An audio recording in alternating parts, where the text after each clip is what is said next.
It's Monday, November 11th, 2024. This is Ashton, Ellett, here with another installment of the Documenting Congress Oral History Project, sponsored by the University of Georgia's Richard B. Russell Library for Political Research and Studies. I'm here today in Tucson, Arizona, and I'm joined by Mr. Peter Steere. Since 2008, Mr. Steere has served as the Tribal Historic Preservation Officer for the Tohono O'odham Nation. He has also worked as the manager of the Cultural Affairs Office since 1997. Prior to taking those positions, Mr. Steere served for a decade as Congressional Archivist at the University of Arizona Library's Special Collections from 1987 to 1997. In that role, he worked with former U.S. Representative Morris K. Udall and former U.S. Representative and Interior Secretary Stuart L. Udall to process and make their personal and political papers available for research. In addition to his work as a manuscript archivist, Mr. Steere created and launched the Udall Oral History Program, which featured interviews with the Udall's former staffers and colleagues. A former member of the Tucson-Pima County Historical Commission, he is a past winner of the Aline Dunlap Smith and Paul Smith Award, which recognizes those who have, quote, demonstrated a high level of dedication and long-term commitment toward historic preservation. Thank you very much, Mr. Steere, Peter, for joining me here in beautiful Tucson, Arizona. It's a bustling, growing community here. Thank you. So tell me a little bit about your childhood upbringing. Where did you grow up? I grew up in the Philadelphia area. Okay. One side of my family were Quakers, going back 200 plus years. The other side of the family were high Episcopalians, and a nice sort of divergence there between the two. My grandfather was in the banking business, but also had a farm in Rhode Island. Okay. Farm in Rhode Island had been in the family since 1635. By the time I was sort of growing up, spending 5-6-year-old years on the farm, it was before my grandfather sold it. He was never really a farmer, but he was born in that farm, and, Sure. and the family went back on that farm in the 1630s. And it was sort of a fun place as a child. And then all sorts of relatives, first cousins, second cousins, third cousins, everybody sort of lived in the same general area. So we used to spend our summers there. But growing up outside Philadelphia, my father was a banker, my mom was a housekeeper, and I have one sister, 2 brothers. One brother's deceased. We went to a private school, the Episcopal Academy, outside Philadelphia. It's actually moved from where they used to be. My brother went there also. Both my brothers went there. And my sister went to a different girls' school. But we all sort of grew up there together. And then when I graduated, I worked a couple summers in Montana before graduation as a camp counselor, and I decided I wanted to go to school out there. And so I applied and was admitted. And went to school out there, got my bachelor's degree in anthropology out there, got my master's degree in anthropology out there. And then in 1970, got to get my dates straight. Well, when you said out there, University of Montana or Montana State, where at? University of Montana, Missoula. So Missoula, okay. Right, but and I worked summers out there for the Forest Service. Helena National Forest, Deer Lodge National Forest, working as a field archaeologist for 3 to 6 months. It varied each year. Once the snow came, you couldn't do the work anymore, and so you were at that point in time, the archaeologists were sort of temporary, part-time people working about 6 months out of the year. I went to when I finished. My wife and I moved to Georgia. Went to graduate school. I wanted to get into the PhD program in Georgia, doing primatology, working with Clarence Ray Carpenter, noted primatologist. And then we moved to Georgia in '73, and I was there to '77. And then my marriage sort of didn't work out, and I got sick. I was ill, and so I dropped out of the program, moved back to Montana, met my second wife. And then I worked for the Forest Service there for several years after we returned, and then we moved down to Arizona in '83, and I've been in Arizona ever since. I went back to school here at the University of Arizona. I got an MLS in library science, especially in archives. Okay. And when I finished that, there happened to be an open position for a congressional archivist to work with the Udall family stuff. And I worked there as a congressional archivist from 87 to 97. And we had a couple small little older congressional collections, but basically the work, 99% of the work was with late Congressman Mo Udall's and late Congressman Secretary of Interior Stuart Udall's papers that were there, that were extensive. A lot of the work involved going back and forth to Washington, D.C., meeting with Congressman Mo Udall, and usually had 2 or 3 meetings a year with Stuart Udall, was then living in New Mexico. Okay. And he would come down and we'd add stuff to his papers, once or twice a year. And he and his wife would come down and stay in Tucson, and we would integrate, new additions to the papers. And, he was a very interesting gentleman. I got to interview him several times, up at his home in New Mexico. Excuse me a second. Sure. By this time, as people probably know, Marsh Udall was suffering from Parkinson's disease, and it was very difficult. We tried doing a few interviews, but they just didn't work out, and it was frustrating for me. It was frustrating for him also. So we focused on our oral histories with people who had worked with him. Sure. And that was his staff. I interviewed late President George Bush. Oh, wow. George Bush and Mo Udall came to Congress together the same year. Right. And became pretty close friends. And we did interviews with a lot of his other colleagues at the time. Senator Goldwater had long connections with the Udall family. The Goldwater and Udall went back to the territorial days. And then we introduced the late John Rhodes, who was a minority leader in the House at that time. From Ohio. And by that time he'd retired. He was living up in the Phoenix area, and we did 4 or 5 hours of interviews with him. Goldwater interview was sort of short because it was, he just wasn't doing well. He was not feeling well. He was ill. But we did do a short one there. We did the one with Mr. Rhodes. It went 2 or 3 hours with a long one. He was a real gentleman to work with. And, it was interesting in those days.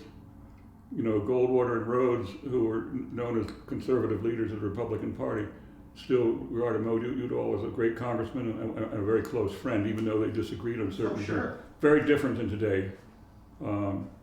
It was interesting because they worked together, on a variety of issues. And there were some other congressmen. At one time, when Udall went to Congress, Stuart Udall was in Congress before he became Secretary of the Interior, and there was one congressman for the whole state. Now there's 6 or 7 districts now. That's changed a lot. And then he quit his congressional seat when President Kennedy dominated him to be Secretary of the Interior. And then he laid out a very ambitious program for historic preservation, natural preservation. Probably the best Secretary of the Interior this country's ever had, in my opinion. And then Mo stepped in to run for his seat, and then Mo served 30 plus years before illness sort of forced him to retire. And I think, in interviewing other people, I did a short interview. I'm trying to remember the gentleman's name. He was Sam Rayburn. Yeah, Speaker Rayburn. Speaker Rayburn. We did I ran into him when I was in Washington, and we just. It wasn't taped or anything. He wanted to talk, And he was the Speaker of the House when Mo came in. He was actually Speaker of the House when Stuart Udall came in, and when he was there when he was sworn in, when Mo Udall was sworn in, it was Rayburn swore him in. And they made a distinct couple because Mo Udall was 6'6", and Sam Rayburn was short and heavy set. And there's a wonderful picture of the swearing in and so on. But it was, I think, the most marked thing I noticed back then, that there was much more crossing of party lines to talk with things. Nobody necessarily agreed on everything, but it was more congenial than it is today, And anyhow, let me stop for 1 second and see where do we want to go from there. Yeah, well, I'm really interested in your career transitions. You studied archaeology in Montana. I worked. And then you studied primatology in Georgia, came back and worked for the Forest Service. And it's funny you mentioned that, because one of my graduate school friends, he's the head of the oral history program for the U.S. Forest Service Museum that they're building in D.C. in Montana, in Missoula. Oh, in Missoula. In Missoula. So you might be interested in reaching out about your work in the Forest Service. But tell me, what led you to library school, and then especially archives? Because your career path is part of it was there was not a lot of archaeology work at that time when I came back, and I worked for a company that sort of went belly up, to make a long story short. I decided to go back to school, get a library degree, had a library program there that had different specialties within it, Sure. Archives was one, and book, other things, and being a book person all my life, I decided to go back to school, and the timing was just right, because it was a one-year program, and I finished the program, and while I was working the program, I had a student job at Special Collections, and that led to when I finished graduating and had a special collection, asked me to come in and become a congressional archivist. It was handed to me, because they began to realize that with the large congressional collection and the Udall family stuff they already had. right. You see, Mo Udall's great-grandfather moved from England in the 1850s. And the family, Mo's sister, the family historian, had put all this stuff together, and they say they donated a lot of stuff from previous generations, from Mo's father, his grandfather, his great-grandfather. The Udalls originally came from England in the late 1850s, arrived in the New World. They were heading out sort of to Utah because of the Latter-day Saints. They were Mormons. They'd been converted to Mormonism in England. And they arrived too late to get the wagon train heading west. So their sponsors put them up in a hotel in New Orleans that happened to be in the middle of the red light district. Oh no. But anyhow, to make a long story short, Mo's grandparents, great-grandparents, and great-grandmother could barely read or write, but he kept sort of a journal, and he kept it on torn pieces of paper. And that stayed in the family. It's one of the things I worked on. So anyhow, and then, there was a series of, grandfather and then, and so on. And Mo's father was Levi Udall, who was a Supreme Court justice in Arizona. And one of his more remarkable decisions that he handed down as Supreme Court justice was to give Native Americans the right to vote in Arizona. American Indians had been made citizens in the early 1920s, but Arizona state legislature would not let them vote. And that was changed by Mo's father, Levi Udall, who was also the Mormon bishop, and the Mormons had close relationships with a lot of the tribes. Part of that was, we don't have to get into because of history and philosophy and stuff, but Sure. what happened on the ground there was close, and Mo's mother was close friends with the Hopi. They did a lot of work with the Hopi tribe, and so the family was, an extraordinarily interesting family. Mo's grandfather was arrested because at the time when Mormons were practicing polygamy, and was arrested and put in prison. And who got him out of prison was Barry Goldwater's grandfather. So the Goldwaters and the Udalls have had a very close relationship, going well back into the late 19th century. And so it was, the job I sort of fell into the job. I'd been working as a student assistant, and then I sort of fell into the job, and then it lasted almost 10 years. Well, how much of this Udall family history did you know prior to becoming congressional? But I worked closely with Mo's sister because she was a family historian. Okay. And I walked in. She retired. She never married. She was in the Foreign Service for the U.S. for years, and then she moved to Tucson. And we spent a lot of time together. Did interviews with her, and then she hauled these boxes out one day, and there was the original handwritten diary of his grandfather, the one that came from England, great-grandfather who came from England, written on scraps of paper, and he could barely spell, and she'd gone through and tried to sort of edit it and try and figure out what some words were and stuff. But the family kept a lot of history, and she turned all that over to us. And what was interesting was a lot of the stuff that Miss Udall had was early materials from the 1850s through the early 1900s. So a lot of the very early family stuff, Mo's great-grandparents, grandparents, and that stuff, normally that would not be in a congressional collection. So what you have at the University of Arizona Library Special Collections is not only the papers of Morris and Steere, we have all the family stuff on the Udalls going back to the 1850s, which is a remarkable documentation and probably not terribly common in certain places. No, the Russell Library, I think, is probably one of the closest analogs to that, because we're the repository for the Russell family papers, but nothing to that extent of showing the immigration, the migration of the family across the Atlantic and settling and becoming part of the state. But you were talking about how the congressional collection sort of came in and drips and drabs over time, and that the family papers were here. Tell me about the process of acquiring and accessioning those congressional papers. It was sort of interesting, because once I was hired as a congressional archivist, I was working initially with some of Stuart. Stuart Udall used to come in and add stuff every year. Okay. He and his wife would come to Tucson for a visit, and they'd add stuff to the collection every year. So that's what we started working on. And then, Mo had indicated that, he wanted his stuff to come to the University of Arizona Library. And so the first trip I went back to Washington, met with Congressman Udall in his office, and told him what I'm going to do and what I've been hired to do and so on, and needed to talk to him if he had any restrictions on his collection and stuff like this. And he said, no, do whatever you want, throw out what you want, keep what you want, And then we went down to where his stuff was stored. Mm-hmm.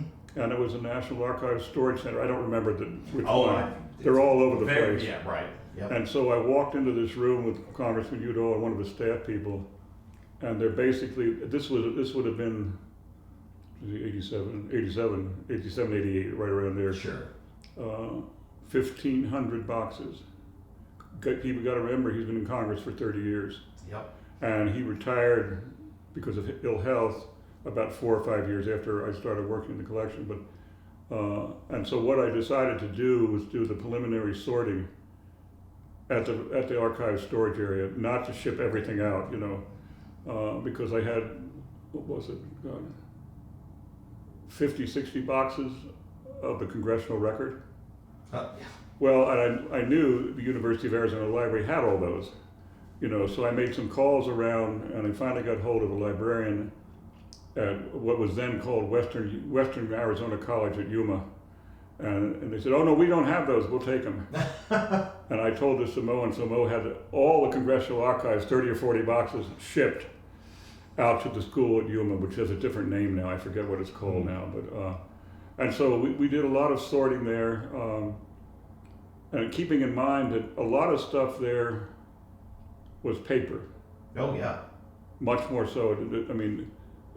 There were a few computers around back then, but people weren't keeping records on computer. Right. It was all still basically paper storage, and we made decisions like the deaccession of that, what I just told you, the congressional record. Sure.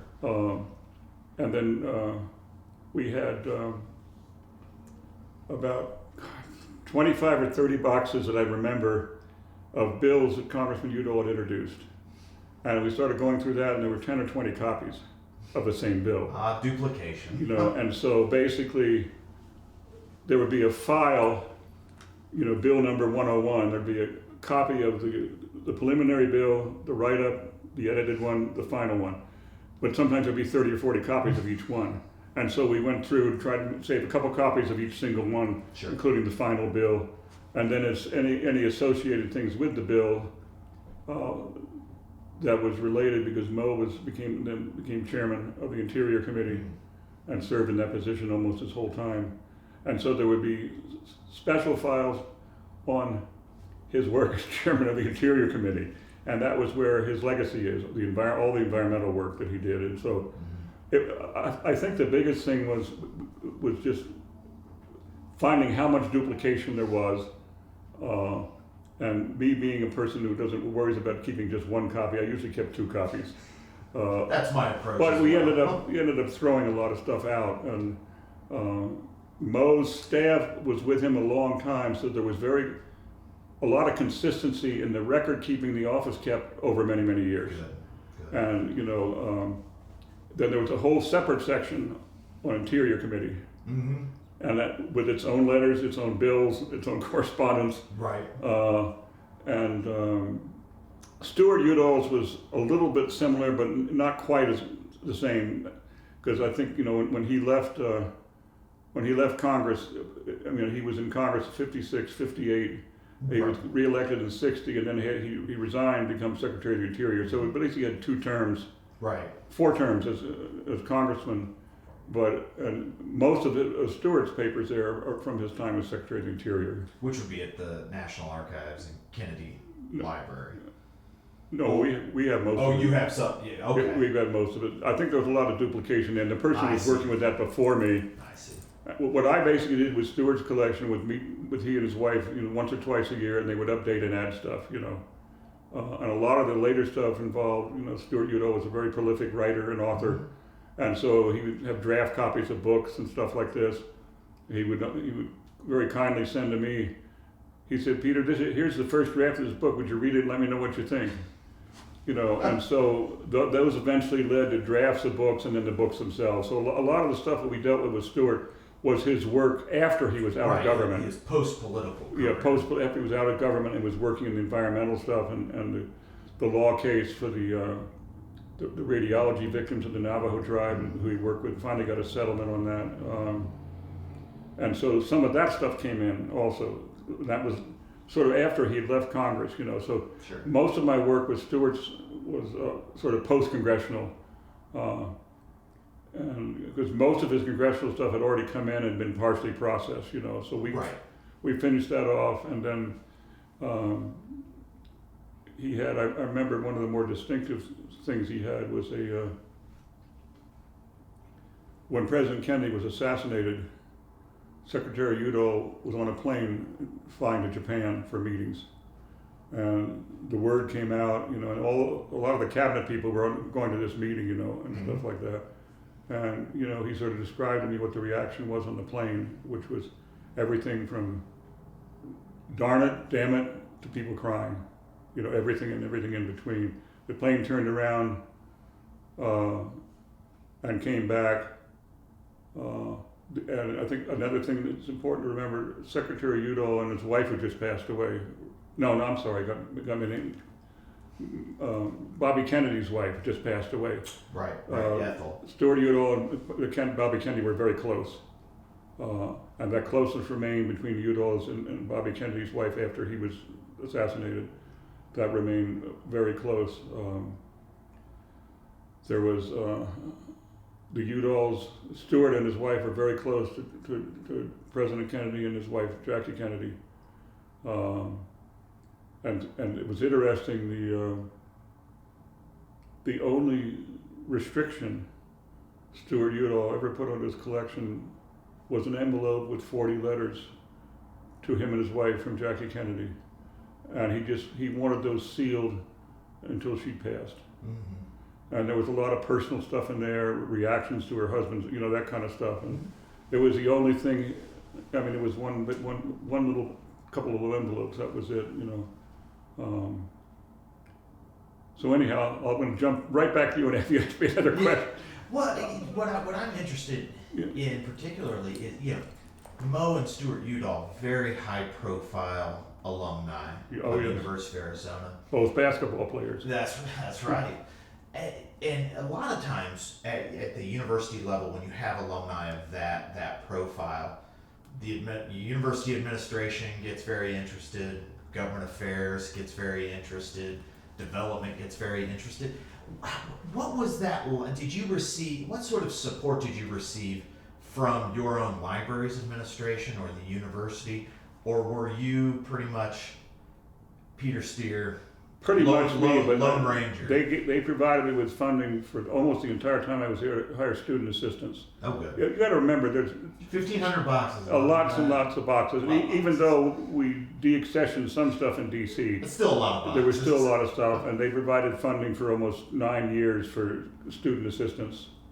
And one of my student assistants later left, went to library school, and came back, and he's now head of the University of Arizona Library, who worked for me as a... Is that Steve? Yeah, Who are we talking about? I'm trying to remember his name Is now. it Steve Hussman? No, not Steve. I'll think of it in a minute. Sure. But anyhow, they did provide support in terms of money for students, and so we were able to have at least 2 students most of the time for the whole time period, which really helped, Sure. We had interest, some interest from the history department Mm-hmm. at the University of Arizona, but at that time, there was one professor, and I don't remember her name, who was interested in American history, and she had some students come and look at stuff, but there was some interest, but not a huge amount, at that particular time. And one thing I forgot to mention earlier was, where I grew up, and we started on that a few minutes ago, both my grandmothers, my grandmother on my father's side of the family, Quaker side, my grandmother on my mom's side of the family, Episcopal side, both served as convention delegates for Franklin Roosevelt.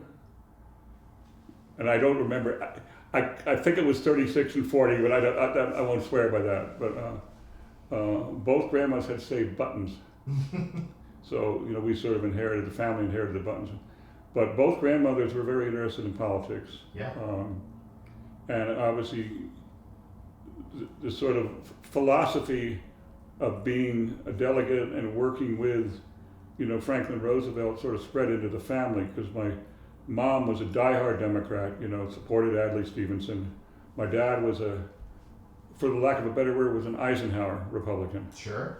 And my dad had served on Eisenhower's staff in England during the war. Oh, wow. I don't remember the exact, he was in charge of some of the airfields. I don't remember all the details, but, Yeah.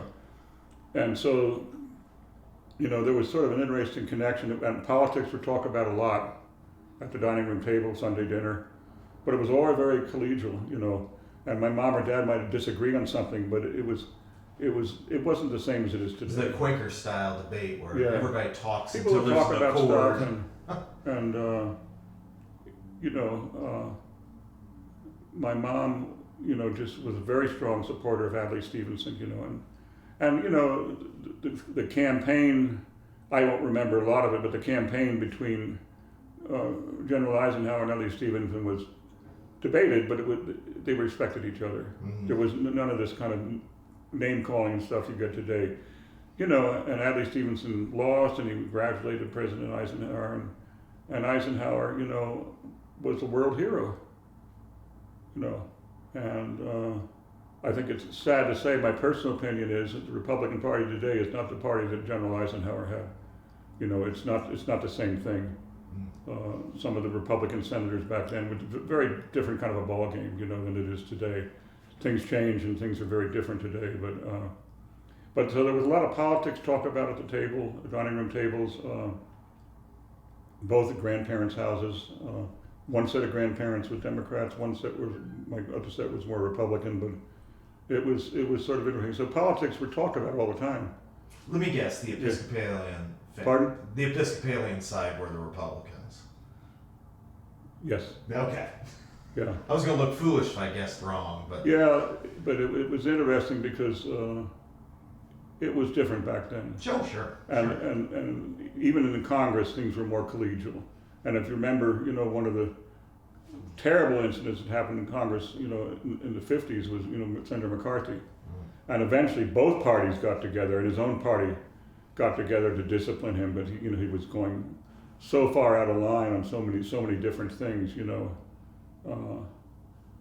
But I remember finding my grandma showing me her delegate button from the Democratic convention. I think it was pretty clear it was 36 and 40, but anyhow. Did the Udall family provide financial support for the No. no, there wasn't anything like that. No. Well, did you have much experience working with the House Historical Office at the time? Some. So I guess it would have been Ray Smock at the time. Yeah, I'm trying to remember who was the head of it back then. I think it would have been Ray Smock. Yeah, and they sent me guides they put together for congressional papers, both congressmen's and senators' paper, and I met it was either him or one of his staff. It was Cheryl Peace. Yeah, I just don't remember. Would have But been the archivist on several of at the those time. trips to Washington, I met with people from the House History and the Senate History Office. Okay. Yeah. Yeah. And they were helpful and provided, guidance and interest and comparisons with other things they dealt with. And that certainly went on for a couple of years where we're still going back and forth to Washington. Yeah. And their guides to congressional and senatorial papers were helpful. Yeah. And the other thing was helpful. Mo Udall had staff people that kept things pretty much in order. That is a big help. And I did not really change that order. Original order. That's and that's what we want to try to keep.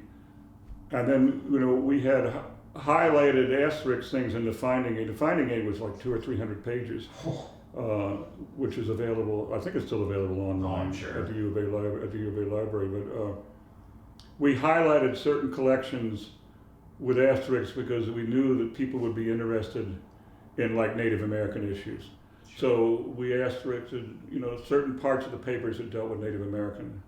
And then obviously with Stuart Udall, that collection started being processed before I was there. And so we made a few editorial changes. But both Stuart and Mo Udall's papers were pretty well organized. Mo had some of the same staff for almost the whole time he was there. Yeah. So it wasn't changing staff every couple of years.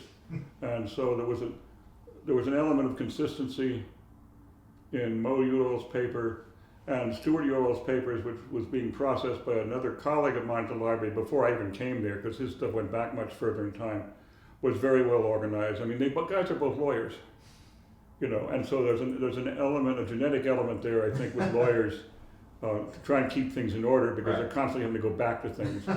And then we had, once the stuff was processed, we had several people, and I don't remember all the names right now, but several master's theses done, several doctorate dissertations done, and several books written based on stuff in the collections. There was a person who wrote Stuart Udall biography recently, 4 or 5 years ago. It used a lot of stuff in the papers, and there was other gentleman in Tucson who wrote a biography of Mo Udall, and both of them acknowledged, that the papers were of significant. Because by that time, a lot of the family had passed away, Sure. So. Well, did you get involved in the Society of American Archivists, the Congressional Papers Roundtable? Yes. Tell me about what led you to what led you to join that group and become active? We were active for a while, and my staff was, and I, and it seemed logical because of what kind of collections we were dealing with, and I think some of the more informative things was working with the Senate and House historians who were part of that too. Oh, absolutely. Absolutely. And everybody, I looked at other congressional collections, and Congressman Udall, Mario Udall, when he started, twice a month, if my memory serves me right, he had a printed newsletter done. Now some of it now is online, but back then it was printed. Right. And it was one of his ways of keeping, and so we had literally hundreds and hundreds of copies of that, but his staff had arranged it in chronological order from number 1 to when he stopped doing it, and 5 sets of it. So I sent 1 set to Northern Arizona University, 1 set went to Yuma. I think we sent a set to ASU also. So we tried to identify things that might be of interest to other libraries, and because of the historical significance of both Mo Udall and Stuart, people were very anxious to have that kind of material because of their work in the environment, particularly the environmental stuff, and then we work with I can't even remember all their names right now. We work with a lot of the people that, from the Sierra Club, who'd work with the Udos on various issues and stuff like that, the Wilderness Society. Right. And we had separate files in there because Mo kept filing his correspondence with the Sierra Club, his correspondence even earlier with the Wilderness Society. Mm-hmm. And some of the bills that both Mo and Stewart introduced dealt with environmental, the Arctic wildlife protection Mm-hmm. bills. And Mo Udall had a funny story. He told me one time we were talking, and he was flying up to inspect the areas where his bill had created the Alaska wilderness. And he said, Peter, the first time I was up there, we had a helicopter, we landed on top of a flat top mountain, and he looked out at these plains with caribou walking around and mountains and everything, and he turned to his newspaper people that were with him and said, I want it all. And it was all preserved. Now that will be ending now because Trump's going to probably allow drilling in there. But that was protected throughout the time it was created. And I think that Udall's impact historically on conservation, sort of was extremely important when you look at the history of the environmental movement. And these were two of the leading, they weren't the only. Oh, sure. But they were certainly the leading environmental people at the time. And it's sort of interesting. But working, again, as you asked a minute ago, working with the historians of the House and Senate was very helpful. Yeah. And I was sitting there one day in the waiting room outside the house, and Sam Rayburn came up and sat down next to me. He said, "What are you doing here, young man?" And I told him who I was, what I was doing. He said, "Them Udalls are good people." And then when I did the interview with Barry Goldwater, his house up in the Phoenix area in Paradise Valley, he said, Peter, Mo Udall was the best congressman this country ever had. Wow. And these are guys on the opposite ends. But I got Senator Goldwater talking a little bit. He was an Air Force pilot in World War II. Oh, yeah. And he flew supplies over the Burma hump, dangerous, constantly trying to evade Japanese fighter planes and stuff, And Senator Goldwater's house at the time on Paradise Valley was on a hill that overlooked the valley, and his big desk there was a remake of the airplane cockpit. It had elevation things and gas gauges and everything. It was like you were sitting in the plane. Oh, wow. Like the size of the wall. It had all the instruments that came from the plane. But there was a lot of mutual respect and cooperation and working together between John Rhodes, Senator Goldwater, Stewart Udall, Mo Udall, and other people. Senator Everett Dirksen comes to my mind. Mm-hmm. A lot of cooperative working together on things, that were, they might have some differences of opinion, but they worked. And a lot of Republicans ended up supporting when Mo Udall gave an argument for creating these wilderness areas, And when Stewart was in Congress, he, for the lack of a better word, President Kennedy sort of gave him carte blanche. And when the recommendations for the wilderness areas, and we still live with a lot of those today. You mentioned a little earlier the oral history program. How did that idea, what was the genesis of that program? I thought it would be a good idea to talk to people who work with Mo, and we started interviewing a number of his staff people. I don't have all the names right on the top of my head, but a number of the people who worked on his staff. The interview with Goldwater and John Rhodes was part of that because they worked with Mo in Congress for a long period of time. And then when I was sort of a year or two before I left, I started that, and then my successors from the history department continued that process. And so if you go to the online website there, you'll see, I'm doing this off the top of my head, probably about a dozen different interviews.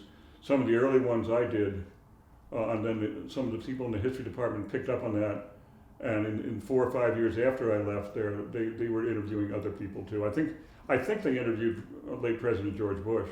So you interviewed Stewart and Mo Udall. And John Rhodes and Barry Goldwater. So what I'm really interested in, obviously colleagues are very interesting and they can tell these sort of inside, very familiar stories.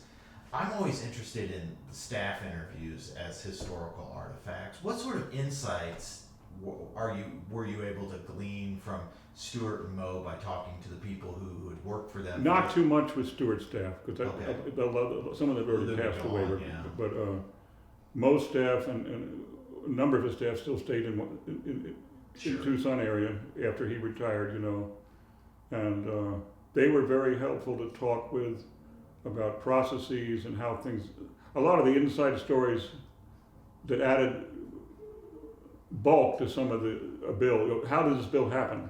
Mm-hmm. And sometimes the staff would have information on the different versions of the bill. Sometimes, well, we did here was version 1, then we added here was version 2, version 3, version 4 before it got fine. And Mo's staff was very dedicated to him, and then it became, as the Parkinson's got worse and worse, they were very protective Sure. of him. And, and then the Udall Center was created at the University of Arizona, which was probably 15, 16 years ago. Okay. And they're sort of a political think tank. They sponsor Native American interns working in Congress and a whole variety of issues. And I don't know if you're familiar with them, but they're online. You can search Sure. online, and it has all their history. But that sort of sprang out, and Mo was there. He was not feeling real well, but he was there when they did the dedication of that. And they've got offices out campus, and I work closely with them. I used to do exhibits for them, put exhibits together. Oh, okay. And we did a lot of exhibits on the Udalls. Some of those were in the main exhibit area in the library, and then at least 2 or 3 times we did exhibits for the Udall Center. They'd have an anniversary or a special dinner, Sure. and a lot of the people involved in the environmental movement would come to those things. And there was a Hollywood actor who was very close friends with Mo Udall, and I'm trying to remember his name right now. It just isn't clicking, but he's deceased now too. But a lot of these people would show up, and so sometimes we'd put a small exhibit together for the Udall Center. They would have a get-together, meetings, coffee hours, socializing, and then we'd take them in and show them an exhibit. And usually the exhibit focused obviously on Mo because it was Mo Udall Center, but we also included stuff on Stewart and a lot of historical stuff on the family. Right. And so people were interested in that. And the exhibits were always fun to do. I mean, I did all the exhibits for the library, not just for almost 10 years, not just the Udalls, but everything else. So you did a little bit of everything in Well, library. they wanted somebody to do the lead on exhibits, and so we did that. And we did an annual exhibit every year on pop-up and movable books, which I don't know if you, Yeah. if Oh, you, yeah. you know what I'm talking about, and they become more and more elaborate. But I had a retired professor who had a huge collection, and we worked together every year for almost 10 years. And every Christmas we put this huge collection together. And the Christmas one would focus on Christmas pop-ups that came out that year or earlier ones. And we'd have 20, 30,000 visitors. It would be Wow. up for December and January for 2 months. Wow. And then we did things with Excuse me. the school. There was an orphanage in Nogales, Arizona, and every year the fathers, the Catholic fathers and sisters would bring their kids up from the orphanage in Mexico to see the Christmas exhibit. And Dr. Sinsky, whose collection it was, would sit on the floor, Oh. surrounded by like 36, 7, 8-year-olds, 9-year-olds, and showing them all the new Christmas pop-up books, and then we filmed it. Yeah. And then the sisters and the priest, we eventually got them down on the floor, and they were sitting looking at pop-up books too. And but that sort of led into I'm not sure, I don't remember exactly how I felt, but I ended up doing most all the exhibits. And so we did a lot of exhibits besides congressional stuff. Sure. The pop-up exhibit was something we did every year, and then there were all sorts of other exhibits related to book arts. Mm-hmm. Because special collections, amongst the things they collected there were fine art books Mm-hmm. of one sort or another, and we would, some extremely rare, first edition of Ulysses signed, Wow. which someone had donated. And there were some people who built these huge rare book collections in the 20s and 30s, and then they either passed away and they donated to the library, or their kids did, and someone had a huge collection. They had every first edition of every book by John Steinbeck and Ernest Hemingway signed and inscribed. Mm. For one who grew up reading Right. Steinbeck and reading Hemingway, who still remain amongst my favorite authors. You know, it was interesting to see all these signed.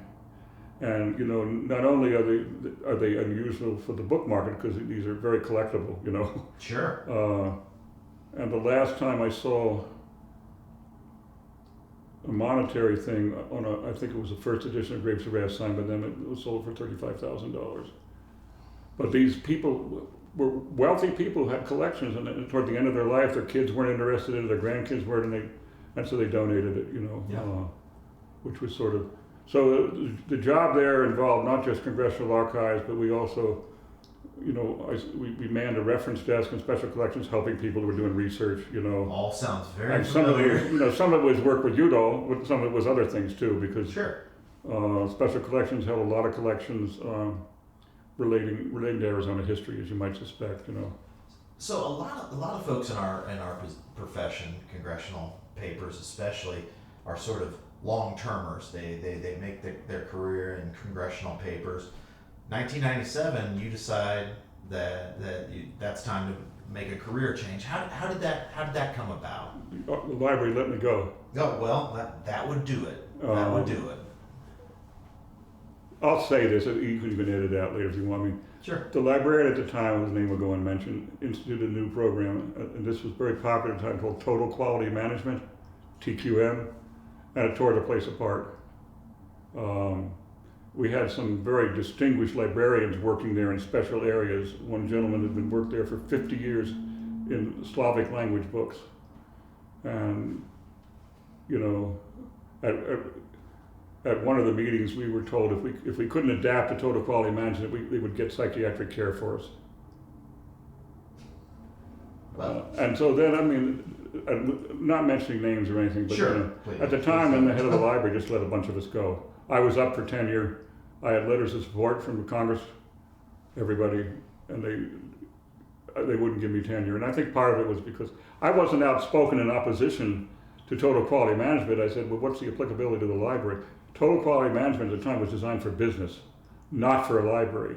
And several of us brought that up in discussions, and I think they didn't like that. You know, they viewed that as opposing them. So, but anyhow, that's why I left.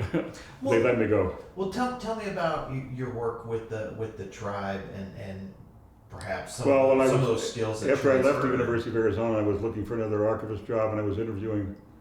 I'd applied for the job at the tribe and hadn't heard from them, and then I was up at the Bill Cody Museum in Wyoming, interviewing for an archivist job up there, and my wife called and said, the university called you, and they said call back, and I called them back, and they offered me the job over the telephone, you know. And so I finished the interview at Cody, and then came back, and that's how the thing started at the university.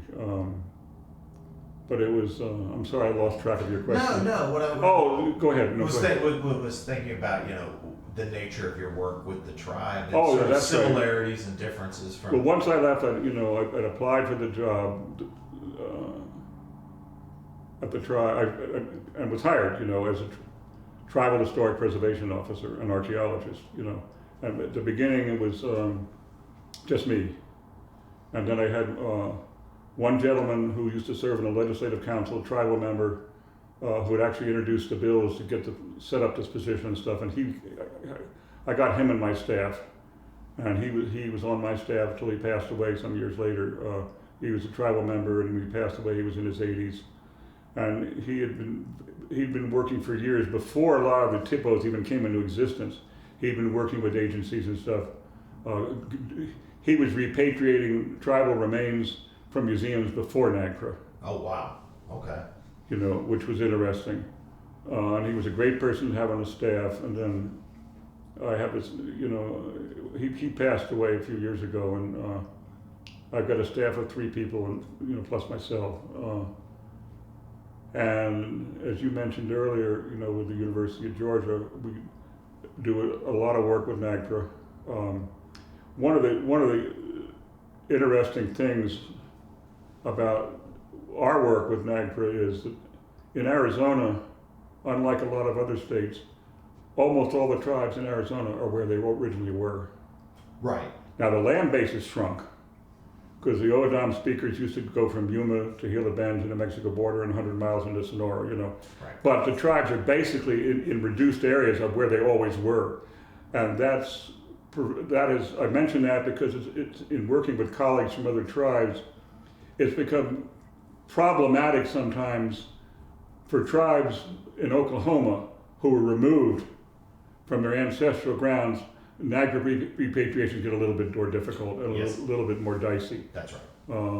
I've done over 150 NAGPRA repatriations in Arizona, both human remains, associated funerary objects, unassociated funerary objects, and the other term I love, objects of cultural patrimony.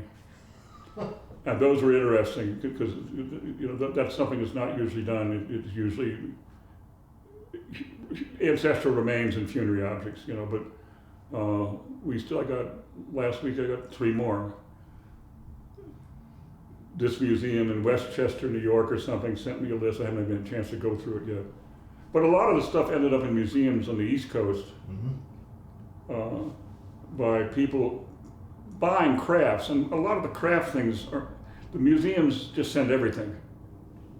Like the University of Iowa has a 500 basket collection, you know, and they sent me a CD with an accession card and photograph of every single basket, 500 of them. It took me a week to go through them. But I knew right away when looking at the photographs, they were all relatively modern. So they were made 1961, nothing to do with NAGPRA. These were baskets that were sold at railroad stations, and it was a cottage industry for a lot of the tribes. You know, they made baskets and they sold baskets. There's photographs of the old depot in downtown Tucson with tribal people selling things to people coming in on the trains, and it sort of tied in with a lot of the tourists. Yeah. And the surf stuff on the train, and the Harvey girls and Mr. Harvey and all, when people travel around the country by train. And they stopped and visited people, whether it was the Grand Canyon or in Tucson or somewhere in Colorado. And a lot of times tribes would sell specialty artifacts they made. And so a lot of baskets ended up in collections that way. And, you know, what we look for now today are baskets that might be associated with ceremonies. I see. And the Tohono O'odham Nation has a wine ceremony that occurs every year. It goes back, no one knows how far back it goes. But to make a long story short, there were certain baskets that were stored. Wine was made from the saguaro cactus fruit, but they're stored in large baskets. Okay. And so those baskets are part of a religious ceremony. Okay. So if the Arizona State Museum has wine baskets, they'll be repatriated because they're part of a religious ceremony. Okay. But the vast majority of the baskets made for the craft industry are not, and they're not. We have some people who donate stuff. Well, sure. You know, but most of the baskets we've repatriated have been wine baskets, and most of those are from places in Arizona. You mentioned that the original tribal lands extend over the Mexican border into the Sonoran state. Yes. Do you have much interaction with the Mexican state, or I guess your colleagues? There's about 2,000 to 3,000 enrolled tribal members who live in Mexico. Out of about 30,000? Yeah, out of 35,000. So there's about 2,000, roughly 2,000 tribal members. And some of them have dual citizenship. One of the big battles we fought early on when I started working for the nation was the problems that tribal members were having crossing the border. Which I'm sure. And working, certainly not in my office, but we provided some background and assistance working with the chairman of the nation at that time. But eventually we got the Border Patrol to recognize a tribal membership ID card as a valid border crossing document. And that solved 90% of the problems. As opposed to a U.S. passport. Yeah, because I mean, there were people in Mexico who were enrolled tribal members, but they were Mexican citizens. There were a few people that had dual citizenship, but certainly the majority of the tribal members, and a lot of the tribal members living in Mexico have been somewhat assimilated. You know, like when we were we did extensive traveling in Mexico in the first few years of the job. We don't do that anymore. It's not safe. And there's O'odham villages that have been taken over by drug traffickers and stuff. So we don't go down, even the council people don't go there as much as they used to go. When I first started, we were down in Mexico all the time, but now, because of things we don't need to get into, it's been, levels of violence have gone up, you know. And there was, as you remember, there was a young American killed just a few weeks ago. I didn't know the person, but he was killed just traveling down toward Puerto Penasco, which is a big resort area for people to go through. But so travel in Mexico today is different than it was 20 years ago. Right. You know. Right. Well, I know, you know, one of the issues. But the tribal members there now, they are a connection to the nation. So they will come up and visit. Their leaders will come up and visit, and you know. But the tribal members living in Sonora, they have a non-voting seat at the Sonoran State Legislature. So I think the leadership, who I don't know as much as they used to down in Mexico, does work with the government of Sonora on issues relating to the Odam who are still living in Mexico. They're sort of, people are scattered. Puerto Penasco has a number of people. People have been gravitated to the larger towns because that's where the jobs were. Sure. And it's not quite the same as our colleagues at the Yaqui, because the Yaqui and Mexico have always been in the same place. And the Yaqui reservations that started up here, they were both put in place by both Mo Udo and Barry Goldwater. They got the land set aside, where Yaquis who were fleeing Mexican army and the battles that they took place down there.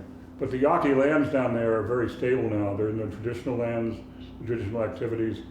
And you know, I don't keep as much touch with the Yaqui as I do with other tribes, but my colleague at the Yaqui tribe here in Tucson is a close friend, and so we talk sometimes about issues that the Yaqui are facing in Mexico, and a lot of it is the governors of Sonora have been pretty cooperative over the last decade or so in trying to address issues, because the Mexican government does not recognize tribes the way the U.S. does.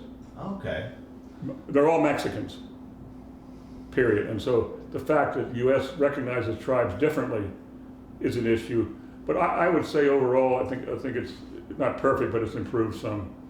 Well, with the tribal lands, which is a very large, you know, it's over almost 3 million acres, something like the that. reservation today is between 2 and 3 million acres, but the tribal lands originally from Yuma to Gila Bend to the New Mexico border encompass more than that. Oh, wow. And so the federal agencies that work with me, I run 50 to 100 consultations a week. This is, I would say the majority of them are Forest Service, Sure. BLM, rural development that sends us a lot of stuff. But almost every federal agency you can think of, but those are the big ones. Forest Service and BLM probably send more than anybody else.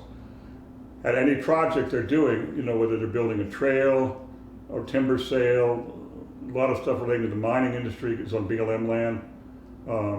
They consult with the tribe, and that involves letters, copies of reports, you know, that we have to review and take a look at. And, right now, as you're probably aware of, there's been a big push and increase in mining projects in Arizona because of metals that are critical in alternative energy things like electric cars and stuff like that, you know.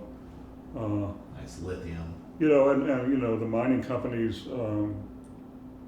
some of the environmental work they've done, they've tried to do a moderately decent job of talking with the tribes, okay? Including companies that aren't even operating on tribal land or federal land, they're operating on private land, but they realize this is part of, so some of them make an effort to do this.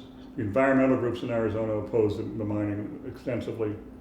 And a lot of the checks and balances on this, I'm afraid, are going to probably disappear in the coming administration in DC. Well, the tribal land, I know, you know, as we said, abuts the U.S.-Mexico border. Right. And with construction and the assurances of more construction of land barriers between Mexico and the United States, how has that affected? How has that involved the tribes and tribal land?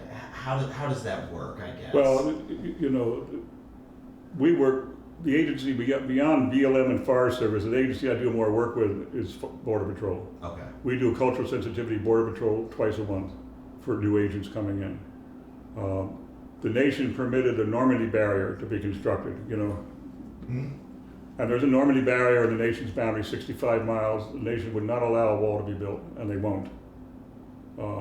Part of that, it blocks people going back and forth. There's tribal members in Mexico go back and forth. There's little villages scattered here, and I remember talking with one Oadam cattleman who lived about a mile south of the border. And he said, "Yeah, Peter, if the grass looks better north of the border, I move the cattle up there. If it's better down here, I keep them down here."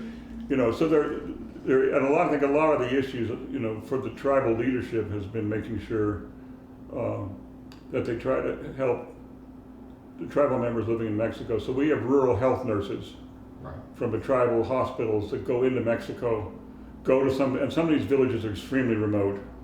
There may be only 2 or 3 families living there, but they provide health care services from sort of basic, getting the kids vaccinated to elderly people who may have problems, and then they make arrangements if need be to bring elderly people up to the hospital themselves if need be. But the border, basically, the nations oppose the border wall completely.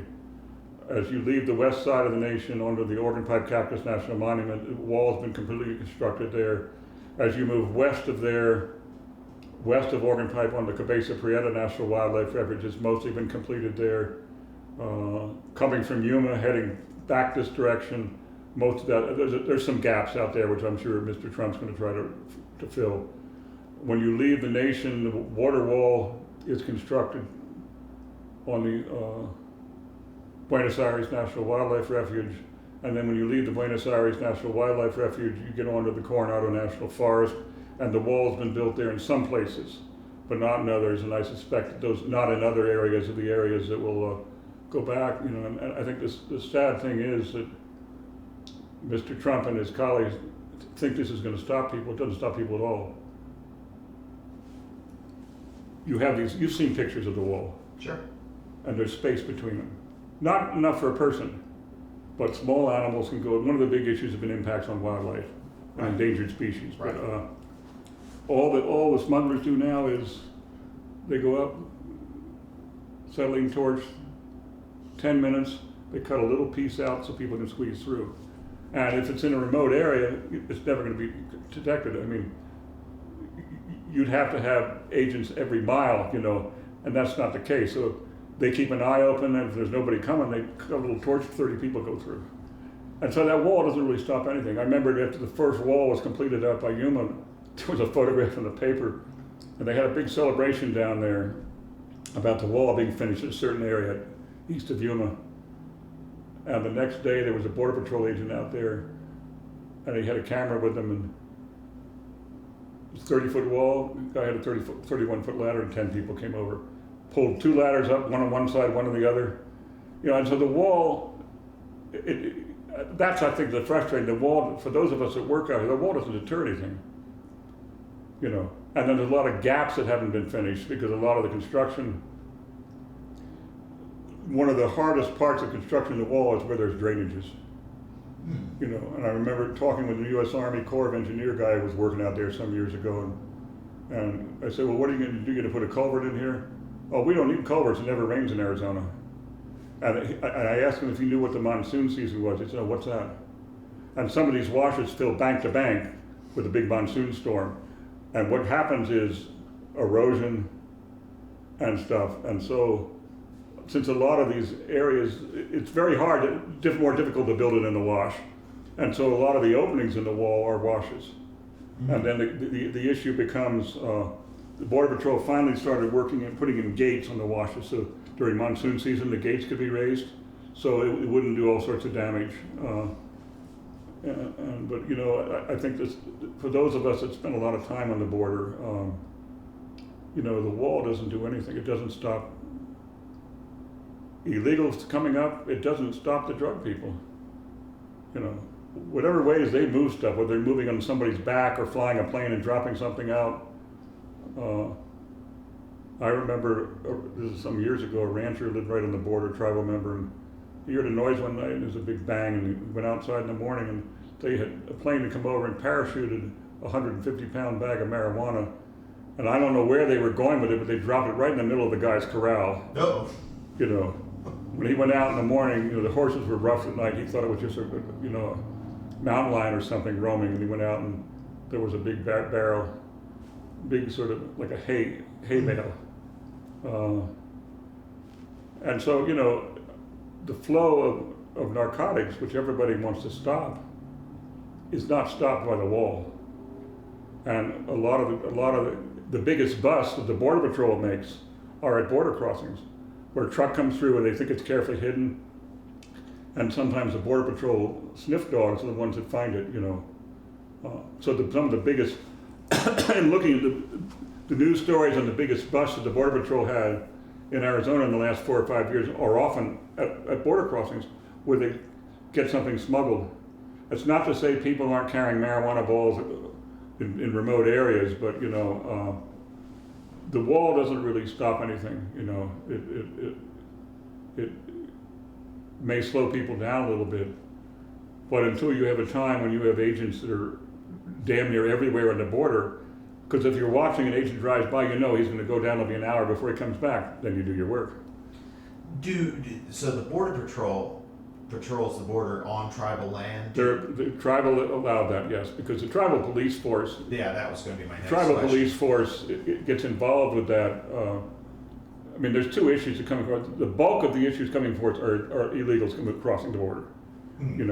The drug thing is sort of a separate category. And excuse me. No, you're fine. The tribal police. When I first started working for the nation in '97, the Border Patrol was out there. The numbers increased. Sure. But the tribe agreed to allow the Border Patrol out there because the police department is just overwhelmed. So the police department and the Border Patrol work together. There's such big land out here. We're talking about a border, it's almost 100 miles,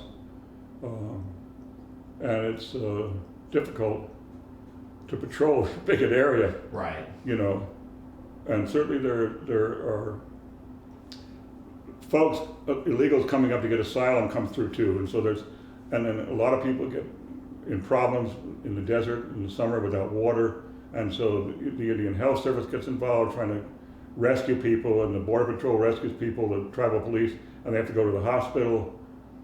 I think the nation, I don't know what the estimate was, $2 to $4 million a year the nation is spending on providing medical care for people. Because if you find someone, there was a guy came out to my office a couple years ago in the back loading dock and was sitting there, and I walked out and he was almost passing out. He'd been walking the desert on 100 dehydration, 100 degree exposure. Yeah. And so we got him inside, got him in the cool thing, got some wet cloths to put on his head, and got him to drink some stuff, And then I asked him what he wanted to do. He said, "Call the Border Patrol for me."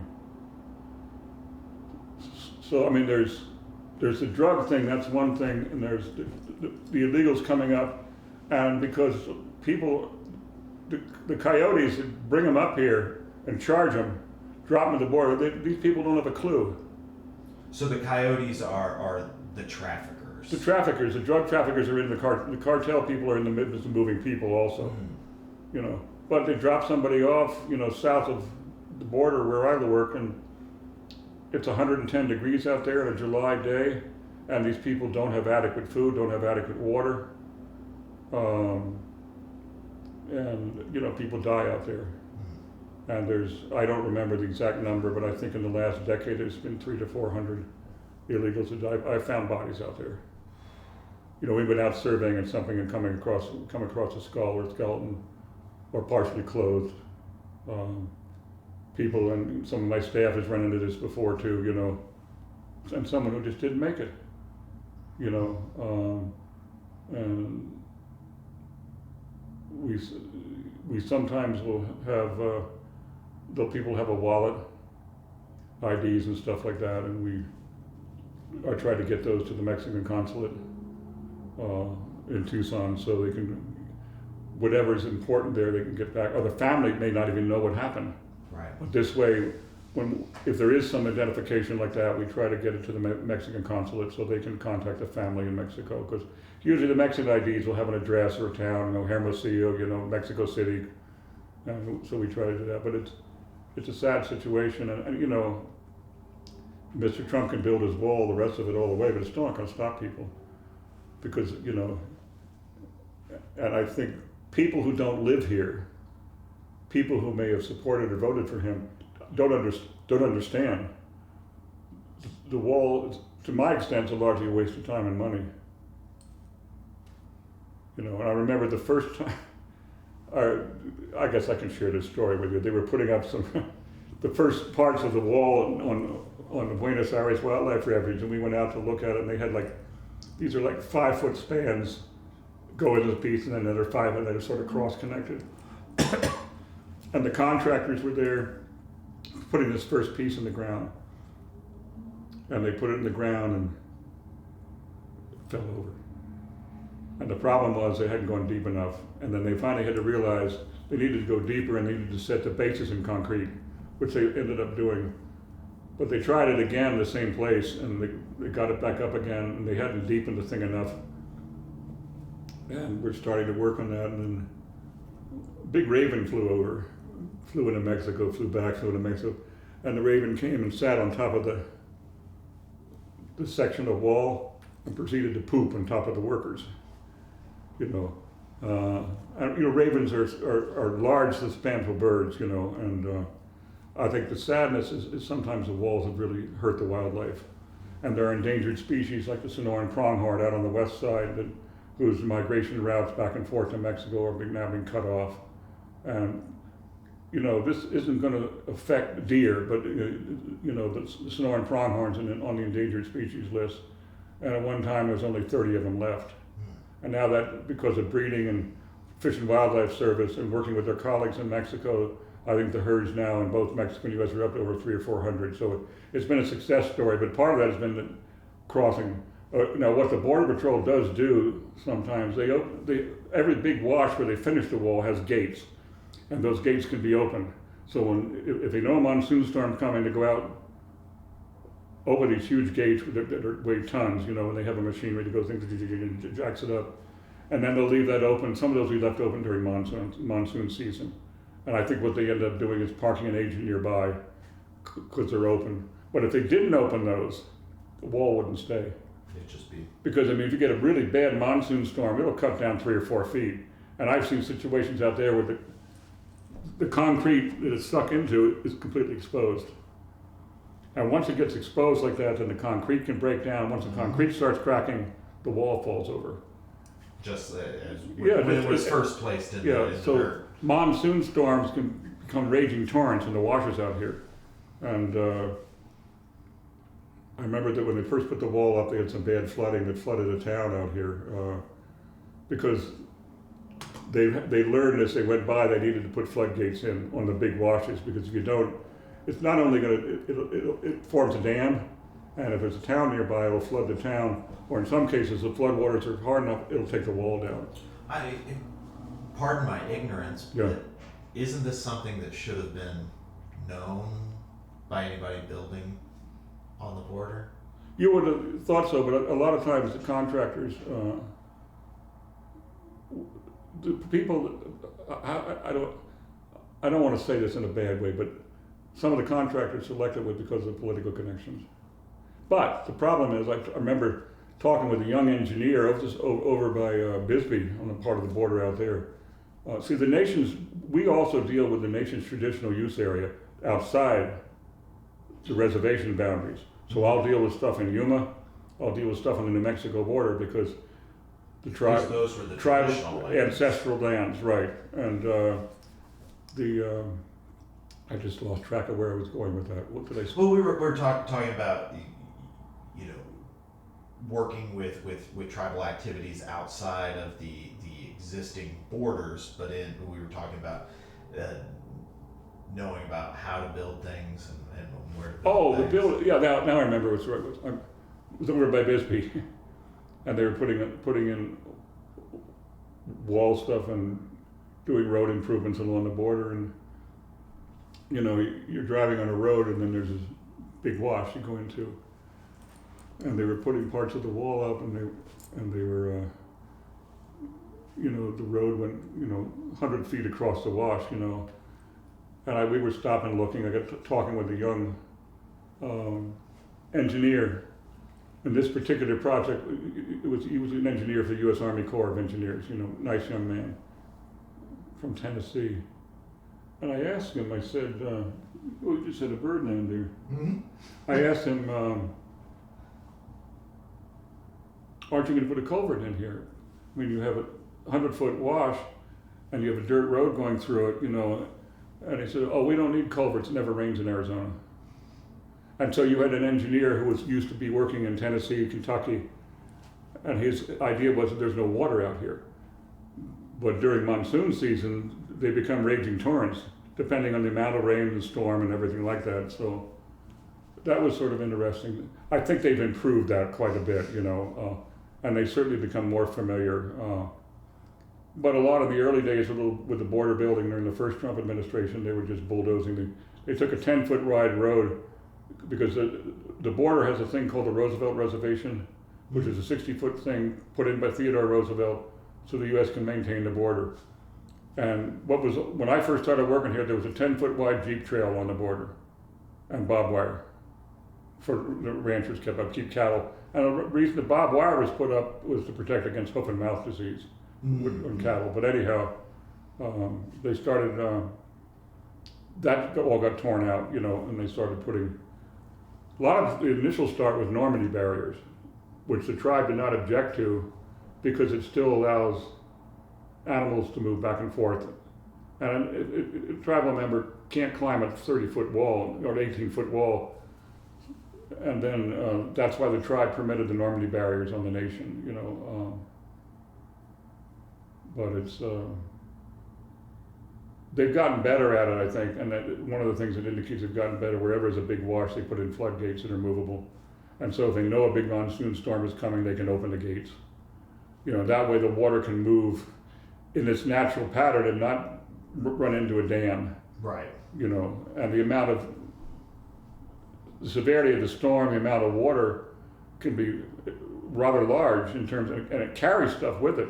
It carries boulders, it carries dead trees, and once this stuff jams up against a wall, if the gate's not up, all that weight. it'll pile up, and in some cases undercut the thing, and the wall actually falls over.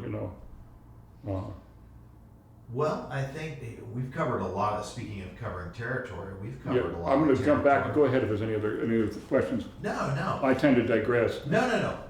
What I was going to say is, any plans to slow down in the near future? Or are you still enjoying the nature of the work? Right now, yeah, I've got a bad back, and I'm still trying to figure out what to do about that. But no, I plan to keep working for at least another year, I think, at least. Oh, good deal. Mr. Steere, on behalf of the University of Georgia Library, the Richard B. Russell Library, and all your former colleagues in congressional papers, thank you very much Oh, for you're quite welcome. taking the time out, and especially the mini history lesson on the Udall family history. I had known a little bit from my own work in history about the Udalls, but you've encouraged me to learn a little bit more. Well, thank you for taking the time. It's been nice to meet you, and I would just sort of close by, working with the Udall families, and this was always a very distinct pleasure for me, because Udalls, even when I was in high school, I knew about the Udalls and their environmental work and stuff, which has remained, important to this very day. And instrumental to what you do. Yeah.